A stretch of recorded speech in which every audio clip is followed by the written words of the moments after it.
தற்சார்பு வாழ்க்கை முறையில் எல்லாருமே அறிவுடையவர்களாக இருக்க வேண்டும். தற்சார்பு வாழ்க்கை முறை எப்போ வரப்போகுது? இயற்கையோடு இணைந்த மனித வாழ்க்கை 2040க்கு அப்புறம் வரப்போகுது. இந்த தற்போதுள்ள இயந்திர அறிவுள்ள உலகம் 2040 அழிய தொடங்கிவிடும். அதன் பிறகு வரப்போகிறது தான் தற்சார்பு வாழ்க்கை முறை. எல்லா தேவைகளுக்காகவும் நீ ஒன்றை தான் எதிர்பார்க்குற, மற்றவங்களை எதிர்பார்க்க மாட்டேன். நீ தான் உனக்கு தேவை அனைத்துமே நீ பூர்த்தி செய். உனக்கு தேவையான ஆடைகள், உனக்கு தேவையான குடிசை, உனக்கு தேவையான உணவு, உனக்கு தேவையான உரிமைகள், ஒரு ஊரை ஆட்சி செய்கிற உரிமை எல்லாமே. அப்போது உனக்கு தேவையான மருத்துவம் அது நீ தான் பண்ணிக்கணும். அப்போது வேறு வழியே இல்லை. நீ ஒரு ஆராய்ச்சியாளராக தான் இருக்க முடியும். உனக்கு தேவையான உணவை நீ தான் பூர்த்தி பண்ணிக்கணும். வெறுமனே விவசாயத்தை உழுது போட்டுட்டு அல்லது விவசாயத்தில் மரத்தை நட்டுக்கிட்டு தண்ணி ஊற்றிட்டு அது வளர்த்தா கொய்யா பழத்தை பறித்து சாப்பிட்டா முடிஞ்சு போச்சு கிடையாது.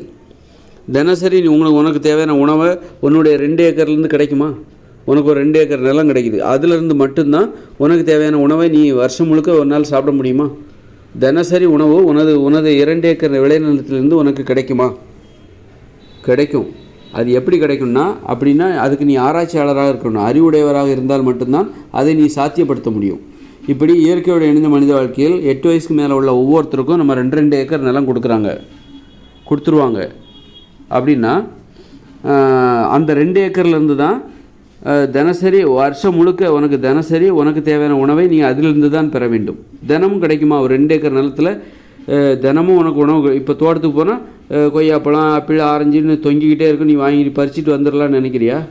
ஒரு சீசனில் தான் மாங்காய் காய்க்கும், ஒரு சீசனில் தான் கொய்யாப்பழம் காய்க்கும். எல்லா வருஷம் முழுக்க மாம்பழம் காய்க்காது. அப்போ எல்லா உணவுகளும் சீசனில் தான் வரும். ஒரு கத்திரிக்காயோ தக்காளியோ அது சீசனில் தான் வரும். அப்போ அது கிடைக்கும்போது நீ என்ன பண்ணணுன்னா, அதை சேமித்து பதப்படுத்த தெரிஞ்சிருக்கணும். எப்படி அந்த தேனெல்லாம் சேர்த்து பதப்படுத்த தெரிஞ்சிருக்கணும். எப்படி பதப்படுத்தினா கெட்டு போகாது அப்படிங்கிறத நீ தெரிஞ்சுக்கணும். இப்போ எனக்கு தெரியாது, ஏன்னா நான் பண்ணலை, நமக்கு தெரியாது. நம்மள பெரும்பாலானவருக்கு அது தெரியாது. நமக்கு அப்படி ஒரு நிர்பந்தம் நெருக்கடி எதுவும் இல்லை, அப்படி ஒரு அவசியம் இல்லாதனால நமக்கு அது தெரியாது. ஆனால் இயற்கையோடு இணைந்த மனித வாழ்க்கையில் எல்லாத்துக்கும் அப்படி ஒரு கட்டாயம் வருது, நெருக்கடி வருது, நிர்பந்தம் இருக்குது. வேறு வழியே இல்லாத ஒரு சூழ்நிலை அங்கே வரப்போகுது. நீ வருஷம் முழுக்க உனக்கு கொடுக்கப்பட்டுள்ள 2 ஏக்கர் நிலத்திலிருந்து தான் நீ வருடம் முழுக்க உனக்கு தேவையான உணவை நீ சாப்பிட்டாகணும். அப்படின்னா நீ உணவுகளை பதப்படுத்த தெரிந்து வைத்திருக்க வேண்டும். உணவுகளை சேமித்து வைக்க, கெடாமல் சேமித்து வைக்க தெரிந்திருக்க வேண்டும். அப்போ அந்த வகையில் இப்போ பேரிச்சம்பழம் இருக்குது அப்படின்னா அதை காய வச்சு உலர் பேரிச்சம்பழமாக மாற்றிடலாம். காய வச்சு காய்ந்த பேரிச்சம்பழமாக மாற்றிடலாம். பேரிச்சம்பழத்தை என்ன பண்ணணும், காயோட தான் அது என்ன பண்ணுவாங்க, காய்ந்த பேரிச்சம்பழம்லாம் பார்த்திங்கன்னா கடைகளில் கிடைக்கும். அப்போ அதை டெய்லி ஒரு 2-3 எடுத்து சாப்பிட்டுக்கலாம். அப்புறம் பேரிச்சம்பழத்தை தேனோட மிக்ஸ் பண்ணி, அப்படி பேரிச்சம்பழம் சும்மாவே கெட்டு போகாது அவ்வளோ ஈஸியாக. அப்போ அந்த உணவுகள்லாம் நம்ம விடவே கூடாது. இயல்பாகவே நீங்கள் பேரிச்சம்பழம் கெட்டு போகாது அவ்வளோ ஈஸியாக. அதை தேனில் தான் சேர்த்து வச்சா கெடாமல் அப்படி கிடையாது. இப்போ நெல்லிக்காய் கிடைக்குதா, நெல்லிக்காவை அதை காய வைக்கணும், முதல்ல வேக வைக்கணும், அப்புறம் காய வைக்கணும், அப்புறம் அதை தேனில் போடணும். தேனில் போட்டால் 6 மாதம் வரைக்கும் நீங்கள் 1 மாதம் வரைக்குமாவது இப்படி தான் அப்போ டெய்லி நீங்கள் உங்களுக்கு நெல்லிக்காய் சாப்பிட்லாம். நெல்லிக்காயும் ஒரு சீசனில் தான் கிடைக்கும். அப்போது நீங்கள் இந்த மாதிரி பதப்படுத்த தெரிஞ்சிங்கன்னா, சேமித்து பதப்படுத்த வச்சு தெரிஞ்சிங்கன்னா வருஷம் முழுக்க நெல்லிக்காய் சாப்பிட்லாம். டெய்லி 2 நெல்லிக்காய், 3 கூட சாப்பிட்லாம். அப்போ எல்லாருமே இந்த மாதிரி அப்போ இதுக்கு அறிவுங்கிறது தேவை. இதுக்கு அறிவு, ஆராய்ச்சி தேவை. எதோட சேர்த்தா கெட்டு போகாமல் இருக்கும். அப்போ தான் நீ தினசரி உணவு சாப்பிட முடியும். இல்லைனா உணவு பஞ்சம் உனக்கு ஏற்படும், உணவு பற்றாக்குறை ஏற்படும், உடல் வளர்ச்சி, ஊட்டச்சத்து குறைபாடு ஏற்படும், உடல் வளர்ச்சி குறைந்து போகும், உனக்கு தெம்பு கிடைக்காது, ஆற்றல் கிடைக்காது, சோர்ந்து போயிடுவேன், சோம்பேறி ஆகிடுவேன். அப்போ நீ உணவுத்துறையில் ஆராய்ச்சி பண்ணணுமா? அப்புறம் உடற்பயிற்சி பண்ணணும். நீ ஆராய்ச்சியாளர், நீ பேசணும். அங்கே பொழுதுபோக்கே பேசுகிறது தான். பேசுவதற்கு என்ன தேவை? கட்டுப்பாடு தேவை. சும்மாலாம் பேசிட முடியாது. கட்டுப்பாடு தேவை, ஒழுக்கம் தேவை, கொள்கை தேவை. கொள்கைப்படி வாழணும். கொள்கை இருந்தால் தான் நீ பேச முடியும், ஆக்கப்பூர்வமாக பேச முடியும்.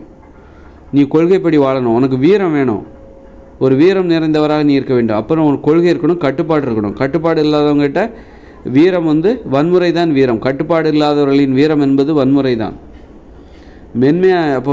மென்மையானவர்களின் வீரம் தான் கட்டுப்பாடாக இருந்தால் மென்மையானவர்களின் வீரம். மென்மையானவர்கள் எப்போ வீரத்தை தன்னிடமிருந்து பெறுவார்கள் என்றால் கட்டுப்பாடு மூலமாக தன்னிடமிருந்து வீரத்தை பெறுவார்கள், அறிவை பெறுவார்கள். அது மாதிரி நீ அங்கே அங்கே பேச வேண்டிய அவசியம் இருக்குது. பொழுதுபோக்குக்கு அங்கே டிவி, புத்தகம் எதுவுமே கிடையாது. பேசுவதற்கான போட்டி அங்கே இருக்குது. அப்போ நீ கட்டுப்பாடாக ஒழுக்கமாக இருக்க வேண்டும். உடற்பயிற்சி செய்ய வேண்டும், உணவில் கட்டுப்பாடு இருக்கணும், கண்டதையும் சாப்பிடக்கூடாது. உணவில் ஒரு கொள்கை இருக்குது, உடற்பயிற்சியிலும் ஒரு கொள்கை இருக்கிறது. யோகாசனம் தான் பண்ணணும். அப்புறம் கழுதை மேலேயோ குதிரை மேலேயோ ஒரு இடத்துலேருந்து இன்னொரு இடத்துக்கு போகக்கூடாது. அதுவும் ஒரு கட்டுப்பாடு. நடந்து தான் போகணும், ஓடிப்போ, வேகமாக போனால் ஓடிப்போ. இது ஒரு கொள்கை. எப்படி நம்ம மாமிசம் சாப்பிடக்கூடாதோ, எப்படி ஒரு பாலியல் உறவில் நேர்மையாக இருக்க வேண்டும், ஒரு பெண்ணிற்கு ஆணும் ஆணிற்கு பெண்ணும் உண்மையாக இருக்க வேண்டுமோ, கணவனுக்கு மனைவியும் மனைவிக்கு கணவனும் உண்மையாக இருக்கணும்ல, அதே மாதிரி நாம் இன்னொரு விஷயத்துலையும் ஒரு இடத்துலேருந்து இன்னொரு இடத்துக்கு போகிறதுக்கு நீ மாடுகளையோ ஆடுகளையோ கழுதைகளையோ குதிரைகளையோ பயன்படுத்தாத. அது மேலே ஏறி உட்காந்துக்கிட்டு ரொம்ப தூரம் போகணுன்னு நினைக்காத. அது நேர்மையற்ற செயல். உனக்கு அதுக்கு எதுக்கு கால் கொடுத்துருக்காங்க? அப்போ நடந்து தான் போகணும், ஓடி போகணும். வேகமாக போனால் ஓடிப்போ. அப்போ இதுவும் ஒரு கட்டுப்பாடு. இது ஒரு இடத்து பயண கட்டுப்பாடுன்னு சொல்லலாம். பயண கட்டுப்பாடு அப்படின்னு கூட சொல்லலாம். ஒரு இடத்துலேருந்து நீ இன்னொரு இடத்த எப்படி கடக்கிற, பிற உயிர்களை ஏய்த்து அதன் முதுகில் ஏறி சவாரி செய்து நீ கிடக்கிறாயா, அது மாதிரி பால்லாம் சாப்பிடக்கூடாது. இப்படி உணவு கட்டுப்பாடு. அப்போ இப்படிப்பட்ட இப்போ பால் சாப்பிடக்கூடாது. ஏன் சாப்பிடக்கூடாது? யாரோ ஒருத்தர் சொன்னாருங்க அப்படின்லாம் சொல்லக்கூடாது. யாரோ ஒருத்தர் சொன்னார், அவர் இந்த மாதிரி இத்தனை அதிகாரத்தில் இந்த பைபிளில் சொல்லுவாங்க. கிறிஸ்தவர்கள் அடிக்கடி பைபிளே மேற்கோள் காட்டுவாங்க. முஸ்லீம்கள் அடிக்கடி எதை சொன்னாலும் சரி உடனே குர்ஆனை தூக்கி காட்டிடுவாங்க. நபி சொன்னார், நீ என்ன சொல்கிற? நபி சொன்னார், நீ என்ன சொல்கிற? அவர் பங்குக்கு அவர் சொன்னார், உன் பங்குக்கு நீ என்ன சொல்கிற? அப்படிங்கிறது தான் இங்கே கேள்வி. அதனால் சுய சிந்தனை என்பது தேவை. அதுமாதிரி இயற்கையோடு இணைந்த மனித வாழ்க்கையில் யாரோ சொன்னாங்கன்னா அவங்க சொல்ல மாட்டாங்க. அதான் தற்சார்பு வாழ்க்கை முறைங்கிறது. அதுதான் உனக்கு தேவையான அறிவுக்காக நீயே உன்னை சார்ந்திருக்க வேண்டும். நீ திருக்குறளை கூட மேற்கோள் காட்டாத. உனக்குன்னு அறிவு இல்லையா? 2000 வருஷத்துக்கு கடந்து நம்ம அனுபவங்களை கடந்து வந்திருக்கோம். திருவள்ளுவரை விட நம்ம 2000 வருட அனுபவங்கள் அதிகமாக உடையவர்கள் நாம். அவரை விட 2000 வருஷம் வயசு அதிகமானவர்கள் நாம். நம்மளை விட அவர் இளையவர். யார்? திருவள்ளுவர். நம்மளை விட அவர் மூத்தவர் கிடையாது. நாம் தான் மூத்தவர். நாம் தான் மூத்தவங்க. 2000 வருஷ அனுபவங்கள் நமக்கு இருக்கிற 2000 வருட அவரை தாண்டி நம்ம 2000 வருட அனுபவங்கள் அதிகமானவர்கள். அதனால் யாரையும் மேற்கோள் காட்டாதீங்க. இப்போ தெரியுதா நீங்கள் தான் மூத்தவங்க, நீங்கள் தான் பெரியவங்கிறது தெரியுதா? அப்போ நீங்கள் இன்னமும் ஏன் கடந்த காலத்தையே மேற்கோள் காட்டுறீங்க? இயேசு சொன்னார், முகமது நபி சொன்னார், திருவள்ளுவர் சொன்னார், பகவான் சொன்னார், கிருஷ்ணர் சொன்னார்னு ஏன் பின்னாடி பார்க்குறீங்க? பின்னாடி ஏன் அதனால் இதுதான் பிறரை சார்ந்து இருக்கிறதுங்கிற பிறர் சார்பு வாழ்க்கை முறை. ஒரு நல்ல விஷயத்தை கூட உங்களுக்கு சொல்ல தெரில, அதை கூட யாராவது ஒருத்தர் சொன்னால் தான் அதை சொல்கிறீங்க. தற்சார்பு வாழ்க்கை முறை என்பது நீ உன்னை சார்ந்து உனக்கு தேவையான அறிவுரைகளை நீ பெற்றுக்கொள்ள வேண்டும். அதுக்கு உனக்கு யாரோ உனக்கு உபதேசம் பண்ண மாட்டாங்க. உனக்கு தேவையான அறிவை நீ தான் பெறணும். உனக்கு தேவையான மருத்துவத்தை நீ தான் பெறணும். உனக்கு தேவையான குடிசை நீ தான் கட்டணும். உனக்கு தேவையான உணவை நீ தான் உற்பத்தி பண்ணணும், அதை பதப்படுத்தணும். தினசரி உனக்கு உணவு தேவை. அப்போ நீ ஆராய்ச்சியாளராக இருக்கணும். இயற்கையோடு இணைந்த மனித வாழ்க்கையில் அறிவாளிகளாக இருந்தால் தான் நீங்கள் பிழைப்பீங்க. நீங்கள் ஏனா தானன்னு இங்கே இருக்கிற மாதிரி வாழ்ந்துட்டு போனீங்கன்னு வச்சுக்கிங்க, இங்கே வேணால் இந்த இயந்திர அறிவியல் உலகில் வேணால் நீங்கள் ஏனா தானன்னு வாழலாம். நீங்கள் உங்கள் பேங்க் பேலன்ஸ் ஒரு 1 கோடி ரூபா இருந்தால் மாதம் 50,000 ரூபா வட்டி, வேலைக்கே போக தேவையில்லை. வீட்டில் உட்காந்து டிவி பார்த்துக்கிட்டு மாதம் வட்டி எடுத்து சாப்பிட்டுட்டு இருக்கலாம். அந்த 50,000 ரூபாயில் வேலைக்கு வீட்டில் 4-5 பேர் வேலைக்கு 2 பேரை வேலைக்கு வச்சுக்கிட்டு அவங்க உங்களுக்கு உணவு சமைச்சு போடுவாங்க. ஒரு வேலையும் செய்ய வேண்டாம். அது இந்த இயந்திர அறிவியல் உலகில் பிறரை சார்ந்து உங்கள் தேவைகளை பூர்த்தி செய்திருக்கு. இந்த இயந்திர அறிவியல் உலகில் வேணால் எப்படி வேணாலும் இருக்கலாம். ஆனால் இயற்கையோடு இணைந்த மனித வாழ்க்கையில் பணம் கிடையாது. எல்லா தேவைகளையும் உங்களை சார்ந்தே நீங்கள் பெற வேண்டும். அதான் தற்சார்பு. மருத்துவம் உங்களை சார்ந்தே நீங்கள் பெற வேண்டும். உங்களுக்கு மருத்துவம் எப்படி பண்ணணும் அப்படிங்கிறத தெரிஞ்சிருக்கணும். உங்கள் உடம்புல ஒரு காயம் ஏற்பட்டுச்சுன்னா அந்த புண்ணை எப்படி குணப்படுத்தணும் உங்களுக்கு தெரிஞ்சுக்கணும். அங்கே மருத்துவர்கள் கிடையாது. தலைவலி வந்தால் நீங்கள் தான் மருந்தை தேடி போகணும். ஆனால் பிறருடைய உதவி உங்களுக்கு கிடைக்கும். ஒருத்தருக்கு ஒருத்தர் உதவி பண்ணிக்கலாம். ஆனால் உங்களுக்காக யாருமே நிற்க மாட்டாங்க. ஆனால் உங்களுக்கு தேவையான உதவியை நீங்கள் பெறணும். நீங்களும் மற்றவங்களுக்கு உதவியாக இருக்கணும். உங்கள் வாழ்க்கைக்கு தேவையான அறிவுரை அதுக்கு திருக்குறளோ திருவள்ளுவரோ யாரோ அங்கே இருக்க மாட்டாங்க. திருவள்ளுவர் இதுக்கெல்லாம் இந்த காலத்தோடய முடிஞ்சு போயிடுது. 2040 அதன் வரலாறு முடிஞ்சு போயிடுது. அதனுடைய ஆயுட்காலம் முடிஞ்சு போயிடுது. அதன் பயன்பாடு முடிஞ்சு போகுது. அது குர்ஆனாக இருக்கட்டும், பைபிளாக இருக்கட்டும், அதோட பயன்பாடு முடிஞ்சு போச்சு. பகவத்கீதையாக இருக்கட்டும், புத்த கோட்பாடுகளாக இருக்கட்டும், எல்லாமே அதோடைய பயன்பாடுகள் 2040. இந்த இயந்திர அறிவியல் உலகம் பிறரை சார்ந்து வாழ்ந்து கொண்டிருக்கிறது. அதனால் அறிவுரைக்காக நீ பிறரை எதிர்பார்த்து கையேந்தி நிற்கிற. அப்போ தான் அது உனக்கு தேவை. ஆனால் இயற்கையோடு இணைந்த மனித வாழ்க்கை என்பது தற்சார்பு வாழ்க்கை முறை. எல்லாவற்றுக்காகவும் நீ உன்னை மட்டுமே நம்ப வேண்டும், உன்னை மட்டுமே எதிர்பார்க்க வேண்டும். எனக்கு ஒன்றுமே தெரில, எனக்கு ஏதாவது அறிவுரை சொல்லுங்கள் அப்படின்னு யார்கிட்டயா போனால் நான் என்ன உன்னுடைய அடிமையான்னு கேட்பாங்க. உனக்கும் யோசிக்கணும், நீனும் யோசி. உனக்கு வேணால் நான் உதவி பண்ணுவேனே தவிர உனக்கு நீ எதுவுமே உனக்கு தெரியாமல் உனக்கு நான் எதையும் செய்ய மாட்டேன். உனக்காக நான் இருப்பேன்னு உனக்கு நான் சொல்ல மாட்டேன். உனக்கும் ஒரு கடமை இருக்குது, உனக்கும் ஒரு அறிவு வேணும். உனக்கு நான் உதவி தான் பண்ணுவேன், ஆனால் உனக்காக நான் அடிமையாக இருக்க மாட்டேன் அப்படின்னு அவங்க சொல்லுவாங்க. பிறர் சார்பு வாழ்க்கை முறையான தற்போது வாழ்ந்து கொண்டிருக்கிற இயந்திர அறிவியல் உலகம் என்பது அடிமைத்தனமான வாழ்க்கை. பிறரை சார்ந்து வாழ்கிறோம், நம்முடைய தேவைக்காக பிறரை எதிர்பார்த்துருக்குறோம், வேறு வழியே இல்லை. ஒரு ஆடைக்காக, வீடு கட்டுறதுக்காக நம்ம கொத்தனார் சித்தனார் இன்ஜினியர்களை எதிர்பார்த்து கிடக்கிறோம், இதான் அடிமைத்தனம். அப்புறம் உணவுக்காக விவசாயிகளை எதிர்பார்த்து கிடக்கிறோம், இதான் அடிமைத்தனம். இப்படி இது அடிமைத்தனம், பிறரை எதிர்பார்க்குறோம். ஆனால் தற்சார்பு வாழ்க்கை முறையில் அப்புறம் ஒரு அறிவுரைக்காக நம்ம தற்போதுள்ள இயந்திர அறிவியல்களில் நம்ம என்ன பண்ணுறோம், திருக்குறள், குர்ஆன், அப்படி நிறைய பேர் மக்களும் நம்ம அறிவுரை சொல்கிறோம். இப்போ நானும் அந்த வேலையை தான் பார்த்துட்ருக்கேன். பிறருக்கு நான் அடிமையாக இருக்கிறேன், இந்த மக்களுக்கு அடிமையாக இருக்கிறேன். ஏன்னா அது மாதிரி மக்களும் எனது தேவைகளை பூர்த்தி செய்வதற்காக நானும் ஒரு தேவையை பூர்த்தி பண்ணுறேன், மக்களுக்கு நானும் ஒரு தேவையை அடிமையாக இருந்து பூர்த்தி பண்ணுறேன். இந்த இயந்திர அறிவியல் நாம் அப்படி தான் வாழ்ந்தாக வேண்டியிருக்கிறது. அது இந்த இயந்திர அறிவியல் உலக நடைமுறை. எனக்கும் அறிவுரை தேவைப்படும், மருத்துவம் சார்ந்த விளக்கம் தேவைப்படும், அதுக்காக நான் மற்றவங்களை எதிர்பார்த்து நிற்பேன். எனக்கும் ஒரு அறிவு இருக்குது மருத்துவம் சார்ந்து, அப்போ நான் பெறுவது உதவி. சிலருக்கு தலைவலினா என்ன பண்ணணும் எதுவுமே தெரியாது, எதுவுமே தெரியாமல் பிறரை சார்ந்து இருக்கிறாங்க, அதுதான் அடிமைத்தனம். அது மாதிரி இருக்கக்கூடாது, ஒரு உதவி. அதனால் தற்சார்பு வாழ்க்கை முறைனா நீ எல்லாவற்றுக்காகவும் நீ உன்னை மட்டுமே நம்ப வேண்டும், பிறரிடமிருந்து நீ உதவியை பெற்றுக்கொள்ளலாம். உன்னை நம்பாமல் நீ பிறரை எதிர்பார்த்தனா அது மூடத்தனம், அது முட்டாள்தனம், அது கண்மூடித்தனம். உன்னை நம்பாமல் நீ பிறரை எதிர்பார்க்காதே, உன்னை நம்பணும்.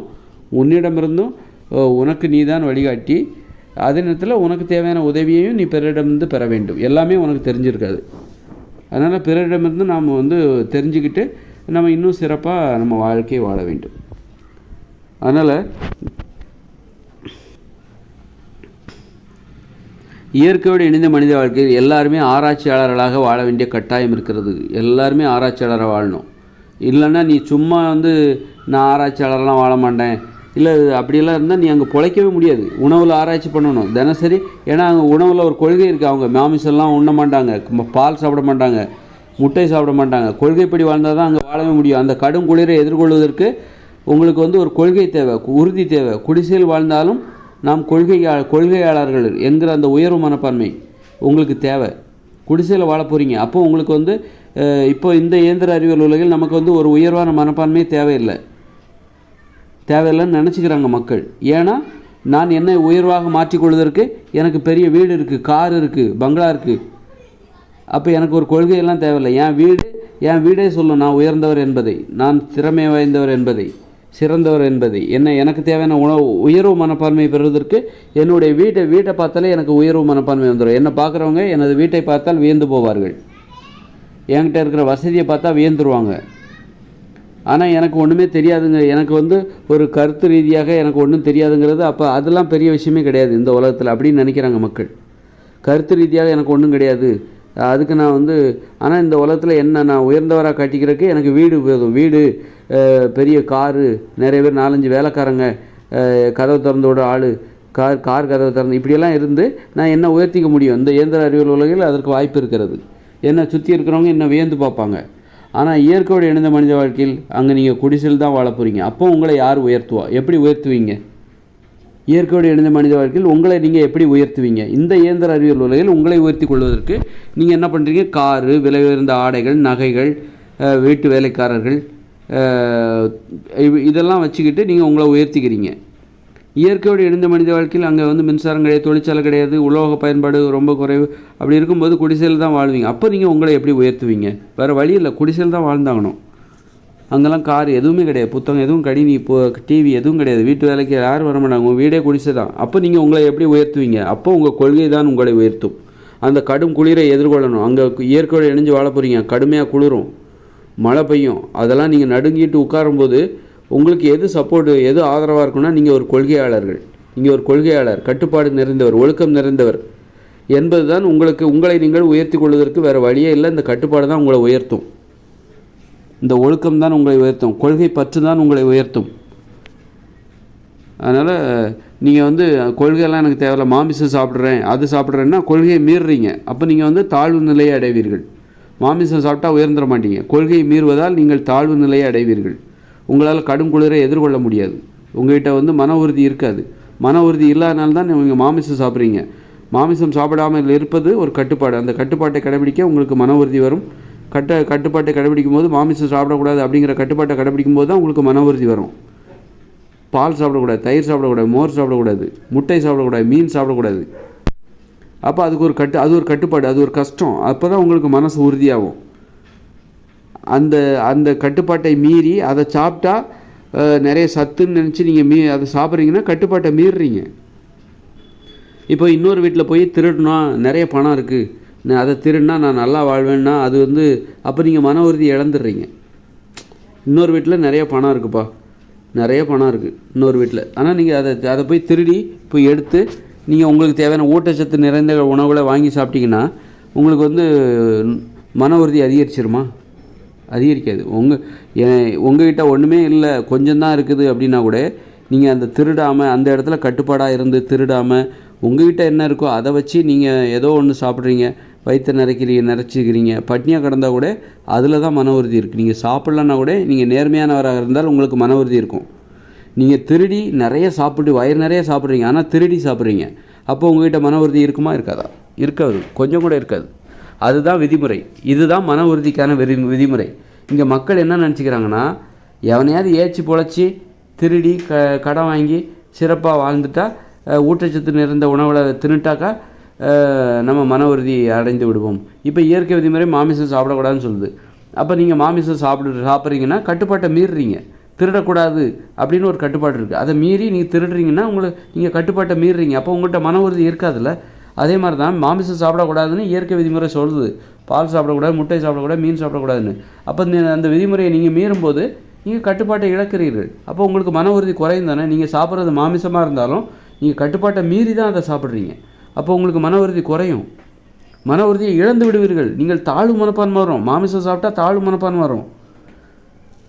மாமிசம் சாப்பிட்றதுனால உங்களை யாரும் வியந்து பார்க்க மாட்டாங்க. யார் வந்து நான் மாமிசம் சாப்பிடுவதில்லை அப்படின்னா அவங்கள தான் வியந்து பார்ப்பாங்க. ஏன்னா அதுக்கு ஒரு மன உறுதி தேவை. நான் மீன் சாப்பிடுவதில்லை, முட்டை சாப்பிடுவதில்லை, பால் சாப்பிடுவதில்லை, தயிர், மோர், வெண்ணெய் சாப்பிட்றதில்லை, காய்கறிகள், பழங்கள், கீரைகள், கிழங்குகள், பயிர்கள், பருப்புகள், கடலைகள் இதைத்தான் சாப்பிட்றேன் அப்படின்னா அப்போ தான் உங்களை வியந்து பார்ப்பாங்க.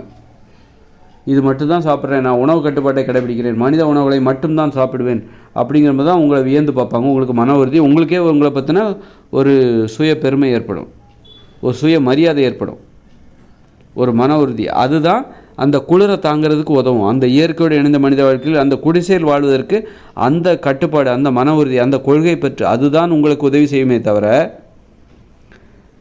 வேறு எந்த வழியில் சிகரெட் பிடிச்சா இந்த குளிரை தாங்கிக்கலாம், மாமிசம் சாப்பிட்டா குளிரை தாங்கிக்கலாம், இதெல்லாம் உங்களுக்கு உதவாது. சிகரெட் பிடிச்சா தாழ்வு மனப்பான்மை தான் வரும், மன உறுதி இல்லாமல் போகும். மன உறுதி தேவை. குளிரை தாங்குவதற்கு உங்களுக்கு மன உறுதி தான் தேவை. மன உறுதி இருந்ததுன்னா ஆக்கப்பூர்வமான வழிகளில் உங்கள் குளிரை தாங்க உங்களால் முடியும். அதுக்காக மன உறுதி மட்டும் இருந்தால் போதும், நான் கொள்கையை மட்டும் கடைபிடிச்சா மட்டும் போதும், அதுக்காக கடும் குளிரை தாங்கிக்கலாம் அப்படின்னா அப்படி கிடையாது. நீங்கள் ஆக்கப்பூர்வமான வழி, முறைகேடான வழியில் போய் அந்த குளிரை தாங்காதீர்கள். தாங்குவதற்கு முயற்சி சிகரெட் பிடிக்கிற அதெல்லாம் விட்டுருங்க. குளிரை தாங்குவதற்கு அது ஒரு மூலிகை சிகரெட் வேணால் 1-2 குடிக்கலாம். மூலிகை சிகரெட், அதில் இருக்கிறது மூலிகை சிகரெட்டாக இருக்கணும். புகையிலை, டொபாக்கோலாம் இருக்கக்கூடாது, போதைப் பொருள் இருக்கக்கூடாது. மூலிகை சிகரெட்டை குடிக்கலாம் குளிர்காலத்தில். நல்ல துளசி அது மாதிரி மூலிகைகளை காய வச்சு அதை தூள் பண்ணி அதை ஒரு இலையிலையே சுருட்டி அதை நீங்கள் மூலிகை இலையில் சுருட்டி அதை நீங்கள் புகைப்பிடிச்சு பாருங்கள், உங்களுக்கு போதை வராது. அது உங்களுக்கு குளிரை தாங்கிறதுக்கு உதவி செய்யும். ஆனால் அது ரொம்ப உதவி செய்யாது.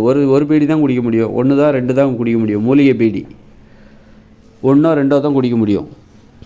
அது உதவி செய்யும். ஆக்கப்பூர்வமாக வேறு என்ன பண்ணலாம்? நெருப்பு மூட்டி குளிர் காய்கிறது அவ்வளோ நல்லது கிடையாது, உடம்பு கேடு அது. அதனால் நெருப்பு மூட்டிலாம் குளிர் காயாமல் வேறு என்ன வழி பண்ணலாம் குளிர் காய்வதற்கு? அதாவது ஒரு குளிரை தாங்குவதற்கு வேறு என்ன வழி இருக்குது? உடற்பயிற்சி செய்யணும், உடல் உழைப்பு, அதெல்லாம் ரொம்ப முக்கியம். வேறு உடலுக்கு கதகதப்பை தருகிற உணவுகளை சாப்பிடணும். கொள்ளு சாப்பிட்லாம்.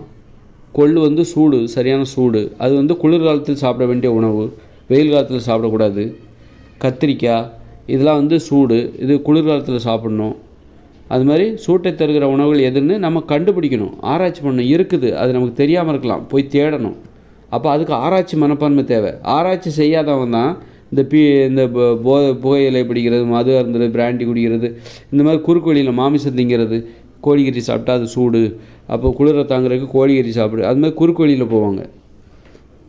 ஆக்கப்பூர்வமாக நம்ம கொள்கையாளராகவும் இருக்கணும், அதே நேரத்தில் குளிரிலிருந்தும் நம்மை தாக்குது. அப்புறம் வந்து நல்ல ட்ரெஸ்ஸு, ஏதாவது குளிரை தாங்குற மாதிரி ஆடைகளை தயாரிக்கணும். அதுக்காக வந்து ஆட்டுத்தோலையோ மாட்டுத்தோலையோ உரித்து அதை ஆடையை அணிஞ்சிடக்கூடாது.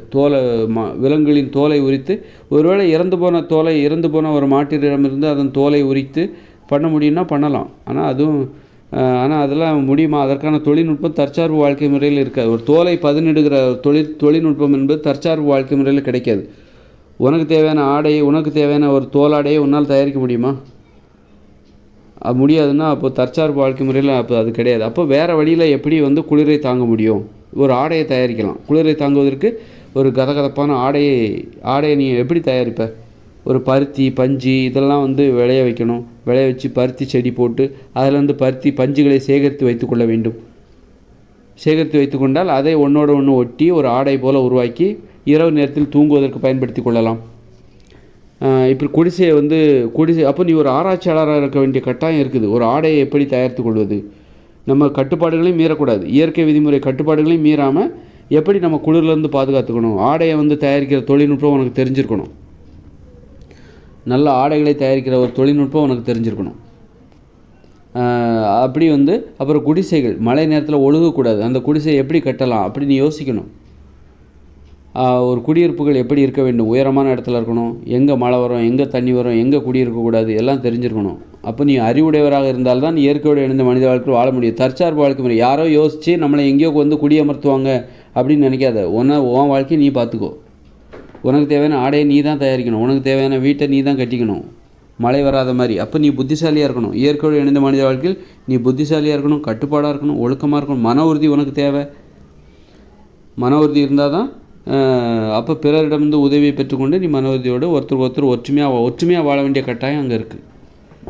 ஒருத்தர் உதவி செஞ்சு தான் அங்கே வாழ முடியும்.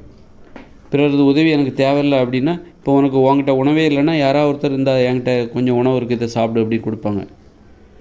உங்ககிட்ட நிறையா இருக்கும்போது மற்றவங்ககிட்ட இல்லாதப்ப நீ அவங்களுக்கு கொடுப்ப. அந்த ஒற்றுமை பகிர்ந்து உண்றது அங்கே ரொம்ப முக்கியம். இயற்கையோடு இணைந்த மனித வாழ்க்கை என்பது அறிவுபூர்வமான வாழ்க்கை, மனிதத்தன்மை நிறைந்த வாழ்க்கை, மென்மையான வாழ்க்கை, கொள்கை நிறைந்த வாழ்க்கை, கட்டுப்பாடு நிறைந்த ஒழுக்கம் நிறைந்த வாழ்க்கை என்பதை நாம் தெரிந்து கொள்ள, சுதந்திரமான வாழ்க்கை, மகிழ்ச்சியான வாழ்க்கை என்பதை நாம் புரிந்து கொள்ள வேண்டும்.